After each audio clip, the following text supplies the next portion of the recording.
Good morning, good afternoon, or good evening, depending on where you are around the globe. My name is Dan Ray, and today is Thursday, May 23rd.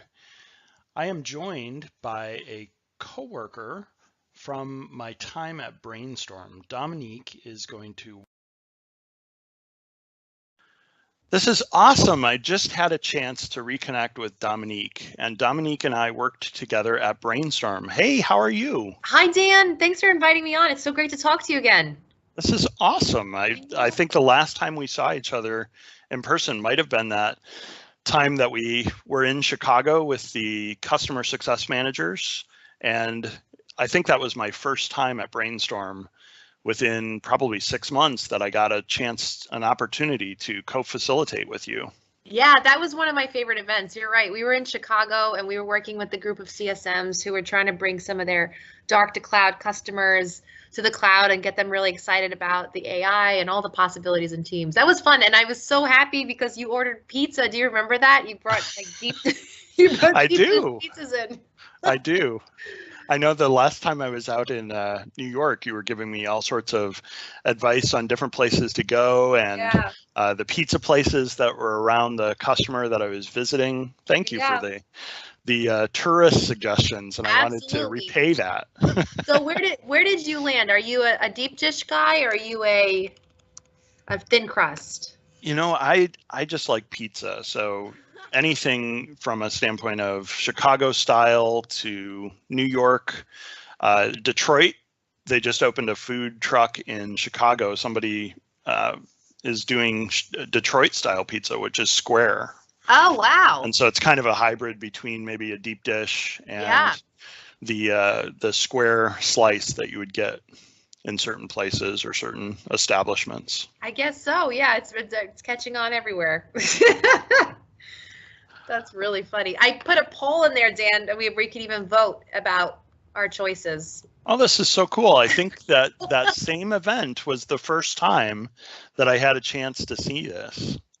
Oh, yeah, really? Yeah, that was fun. So I was so glad we had such a great group, Dan. Do you remember how they were so focused? I felt like they really needed to take a break at a certain point, but they just kept working and working. So we tricked them. Do you remember? We added this poll in the team and we asked them if they wanted to take a break or if they wanted to continue going. So we use this as a way to kind of like press pause on the event and get them to use the technology, but then also get them out of the room for 5 minutes just to stretch their legs and, before they picked up. I thought it was pretty useful. That was super useful. And it was the first time I think my question to you during that break was, what is Poly and how did you do that so fast? I love it. Yeah, this is one of my favorite tools to use in team for exactly that, just to get a quick pulse of the audience and find out what they're thinking or if they need a break or if they need to make a decision, especially, Dan, when you have those meetings and it just feels like the conversation keeps like spiraling and spiraling or circling around a decision. I think sometimes this is a good place to check the pulse, especially if you have a really big group like we did. We had I think maybe 12 people in the room that day. Yes. It was a full room, and then the decision also becomes just visible to everybody immediately. So even if you're trying to figure out, well, I'm kind of on the fence between deep dish and thin crust, or taking a break and not taking a break, or I'm good either way, you can kind of see how the voting's going before you choose to put your own vote. So if you have a strong opinion, that may set you up at 75-25. Yeah. But then others can see what that looks like. It's not like the blind voting or the ballot type approach. Exactly. I think that's important too. Yeah. And it kind of gamifies it, right? Like it's funny, it's cute, it visually interrupts the way that you're seeing the conversation. So I really feel like it's a good attention getter. And it's a good driver to get people to use it because it is so easy to use and very clearly seen. So how did you set that up? Yeah. Let's go back to that example. Yeah, let me talk about that because that's so pretty interesting. So Poly is actually considered a bot, which is some of that AI, that artificial intelligence that you have available to you in Teams. So you could see here, there's a little story about what it can do. Poly can receive messages or send messages and notifications. And like I said, I really just use it to get a quick pulse of an audience or a conversation or a group, just to kind of see where they are leaning towards in terms of a decision.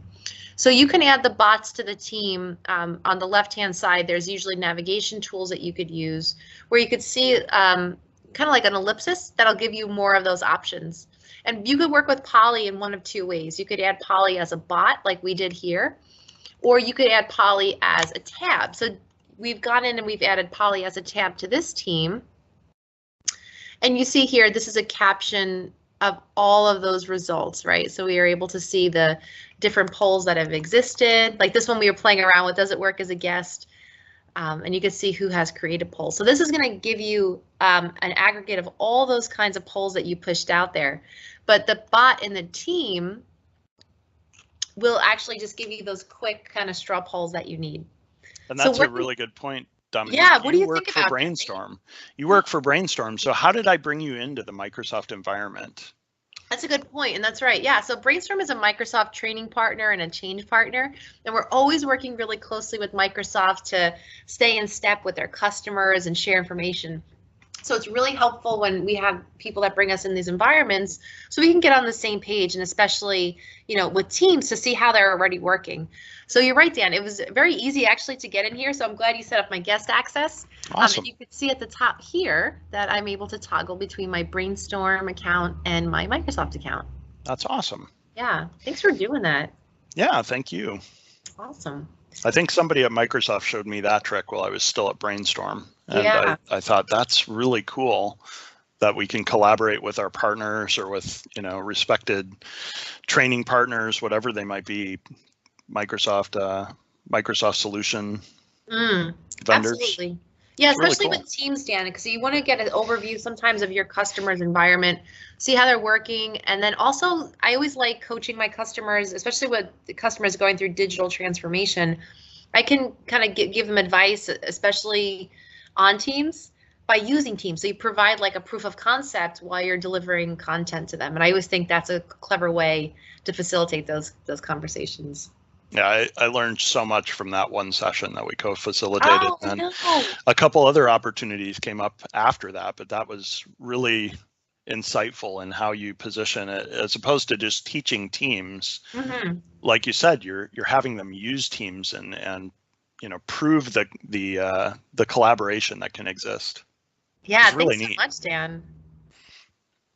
Yeah, that's so true, because I think it's important, especially in those sessions where it's long. You don't want to have this kind of situation where you're just talking at the audience. You want to give them opportunities to get heads down and get hands on the keyboard. And that's why even like these little things like these bots like Polly become so useful, because instead of saying, you know, hey, by show of hands, can you do this or that? You could find out a little bit more about your group. So I want to show them the other thing that we did in that session. So one of the things I always do at the start is just to find out the usage level and how people see themselves as end users. So what I'm going to do is I'll show you how I use Polly. So you're going to start out by doing this @mention, and I'll just type Polly. Because I set this up ahead of time, I can use the @mention to position the poll, right? So it's kind of like a little bit of syntax, and I like to think of it almost like you're kind of coding, but that's just maybe an exaggeration. So I'm going to use the quote marks to open up the question. So I'll say, rank your skills in Teams. Oops. Okay. And then you're not using commas. Yeah, it's so easy, right? Because there's not a lot of crazy syntax. That's why I said I'm exaggerating when I think of this as code. But it's just that those little markers that'll break this out. And I just put a space and I said, you know, rank your skills in Teams. Are you an expert? Are you intermediate? Are you a beginner? And then I always put in like a fun question just to try to make them laugh. And then I put like, what is Teams, right? So that way, if they're really lost, we could find out. And all you do is click send. So it's like I'm almost @mentioning Polly. And because I put the quotes, let me just scroll up a second, Dan. Because I put the quotes around those terms, it breaks out the view, right? So it creates those radio buttons. Yeah, it's pretty easy, right? Yeah, and you just did this as easily as typing once you're familiar with it, right? Exactly. Yeah. So you add the tab, right? You add Polly to the team, and then during the course of the session, That's what amazed me, was I didn't know what you had done, but just within 2 seconds of thinking, hey, we should consider taking a break. Yeah. You had a poll up. Yeah. That's so cool. Thanks. Yeah. And this is helpful too, because sometimes people come in the room and they're thinking, oh boy, like I really, I feel like I've got a lot to grow in teams, so you can get a sense of where they are. And I see other people are voting. Rose Ellen is voting too. Awesome. Great. Awesome. Yeah. Have you met Rose Ellen? Yeah, we're actually working together next week in Atlanta. Awesome. So I'll have a chance to co-facilitate with her. So thanks for participating, Rose Ellen. That's really the benefit of this being in the live environment, is others may see this or catch wind of it. I'm going to put an @ mention and shout her out. I'm going to say, Rose There Ellen. you go. That's awesome.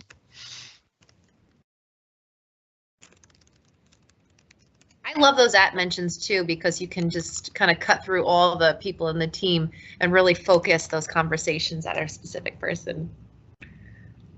So yeah, that's really the kind of like the overview of Poly. And what's fun, Dan, about these collaboration tools is that, like you said, it's pretty easy.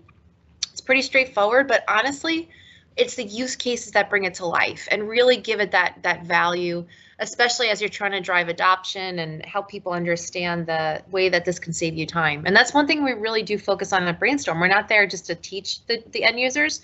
BrainStorm's trying to change the way that they work and help them understand how they can save time, become more efficient and more effective. So hopefully these little things get them excited. Yeah, that's one thing that I would always share with people, was I spent 11 years at Microsoft full time. Yeah. And within a couple months at BrainStorm, I realized how little I knew about the applications that I felt I was an expert in, whether it was Outlook or Teams, which was fairly new at the time, or Excel, Word, PowerPoint. I learned so many things about being more productive and saving time with those tools. Mm-hmm. That's awesome. I'm so glad to hear that. Yeah, thank you. I didn't realize you were there for 11 years. I was 11 years, and then I spent 2.5 years out, and I've been back now for, this is the end of my 3rd week. Wow, that's fast. Well, we certainly miss you very, very much at BrainStorm. Miss you guys too. It'll be interesting how quickly I can position some CIEs and get some co-facilitating going again, and I know, I some can't of my wait. Customers. Yeah, it was great catching up, and I definitely look forward to working with you again in the future. That was such a fun, CIE, and any chance we had to connect on the road was great. So if you have any chances, I definitely will. I've already looked up the tool, and I just need to get a sense for which customers it makes sense to bring this into. I hear it. I love it. That's a good plan. Thanks so much. Absolutely, Dan. Anytime. Thank you so much. Bye-bye. All right. Bye. Thanks, everybody, for joining me here today. And we will be back next Tuesday. I want to thank my special guest, Dominique from BrainStorm. And you can check out my channel over on YouTube, or connect with me on LinkedIn. Have a good afternoon, everyone.